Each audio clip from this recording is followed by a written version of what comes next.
এতিয়া ক'বলৈ গ'লে ঠিক আছে চাওতাল জনগোষ্ঠীৰ কাৰণে কৰা হৈছিলে মাজত সেইখন ব্লকত কৰা হ'ল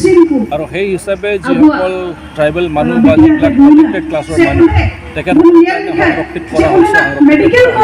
কিন্তু এতিয়াতো কথাটো হৈছে যে বহুত ধৰণৰ বেপাৰ বাণিজ্যৰ কথা আহি যায় এটা জেগাত সেইকাৰণে বিশেষকৈ বেপাৰ জনগোষ্ঠীৰ বিভিন্ন জনগোষ্ঠীৰ মানুহ যিসকলে বেপাৰ বাণিজ্যত ইণ্টাৰেষ্ট আছে তেখেতসকলে ইয়াত জেগা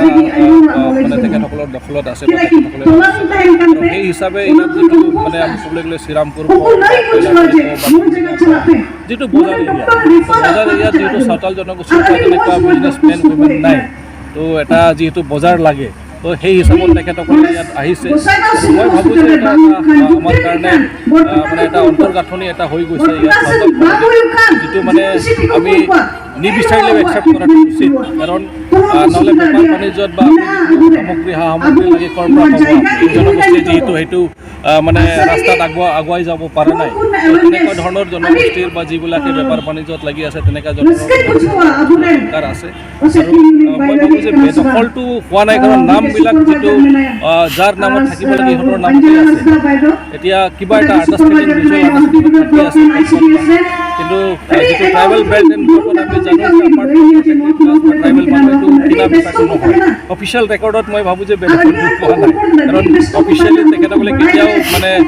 বেআইনীভাৱে ইলিগেলিভাৱে কাৰোবাৰ বেলেগৰ নাম কৰি দিব নোৱাৰে যিহেতু আইনেই এলাউ নকৰে তো সেইটো মই সেইকাৰণে কওঁ যে বেদখল হিচাপত নাই হয়তো মানে মিউচুৱেল আণ্ডাৰষ্টেণ্ডিং এটা প্ৰাক্তন শ্ৰীৰাম টুডু ডাঙৰীয়াই গোটেইখিনি হিষ্ট্ৰী আমাৰ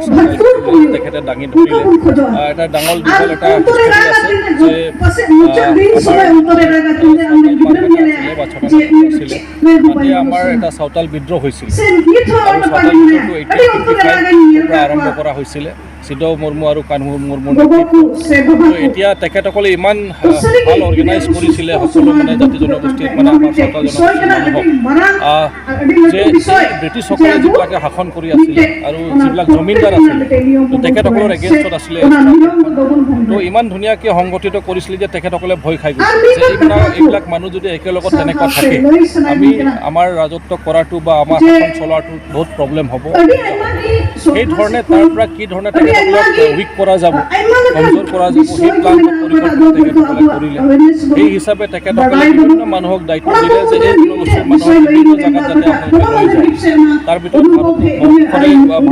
বিভিন্ন জেগাত লৈ যোৱাৰ এটা পৰিকল্পনা চলিল ভাৰতবৰ্ষৰ বাহিৰতো লৈ যোৱাৰ এটা পৰিকল্পনা চলিছে আৰু বিশেষকৈ অষ্ট্ৰেলিয়াৰ লগতো এটা কথা চলি আছিলে যে অষ্ট্ৰেলিয়াত লৈ যাব বুলি কিন্তু লাষ্টত অসমৰ পৰা এটা মেছেজ পালে তেখেতসকলে যে এটা জেগা আছে লখিমপুৰৰ কথা কৈছিলে প্ৰথমত তাৰপিছত এই আমাৰ কোকৰাঝাৰ জিলাৰ কথা কৈছিলে সেই হিচাপে মানে এইখন জেগাটো তেখেতসকলে চাইছিলে যে এইটো যথেষ্ট ভাল জেগা হয় তো সেই হিচাপে ফাইনেলি তেখেতসকলে সিদ্ধান্ত ল'লে যে তেখেতসকলে এইখন জেগাত লৈ আহি এতিয়া আমাৰ মেইন অফিচবিলাক আছিলে তেখেতসকলক লৈ আনি আমাৰ প্ৰথম যিটো গাঁও ঠাকুৰপুৰ সেইটো এষ্টাব্লিছ কৰা হৈছিলে স্থাপন কৰা হৈছিলে আৰু তাতে এটা ফাউণ্ডেশ্যন ষ্টনো আছে আপোনালোকে তাতে চাব এটা ষ্টনো আছে ফাউণ্ডেশ্যন ষ্টন তো সেইটো হৈছে 1881 তো তেতিয়া মানে ইয়াত মানে চাওতাল কলেজখন স্থাপনা কৰিছিলে কিন্তু আমাৰ চাওতাল জনগোষ্ঠীৰ সেইকাৰণে মই কওঁ যে দুটা ইতিহাস আছে মই যিকোনো মিটিঙতেই কওঁ